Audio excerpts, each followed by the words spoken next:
വേറെയല്ല, എനിക്ക് ഒരുപാട് കമൻസ് ആയിട്ടും ഇൻസ്റ്റയിൽ മെസ്സേജായിട്ടൊക്കെ ഒരുപാട് മെസ്സേജസ് വന്നിട്ടുണ്ടായിരുന്നു. അപൂർവരാഗം എന്തേ നിർത്തിയോ, അപൂർവരാഗം ഇനി കാണത്തില്ലേ, എപ്പോഴാണ് ടൈം മാറ്റുമോ, അതാണോ ഇതാണോ എന്ന് പറഞ്ഞിട്ട് ഒത്തിരി ക്വസ്റ്റ്യൻസ് വന്നിട്ടുണ്ടായിരുന്നു. സോ അതിനൊക്കെ വേണ്ടിയിട്ടുള്ളൊരു മറുപടി ആയിട്ടാണ് ഞാൻ വരുന്നത്.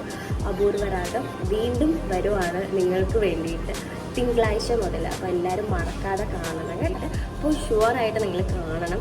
കുറച്ച് ദിവസത്തേക്ക് വേണ്ടിയിട്ട് സ്റ്റോപ്പ് ചെയ്യേണ്ടി വന്നായിരുന്നു. സോ അതൊക്കെ മാറ്റി വീണ്ടും നമ്മൾ ഭയങ്കര എനർജറ്റിക് ആയിട്ട് വരുവാണ് നിങ്ങൾക്ക് വേണ്ടിയിട്ട്.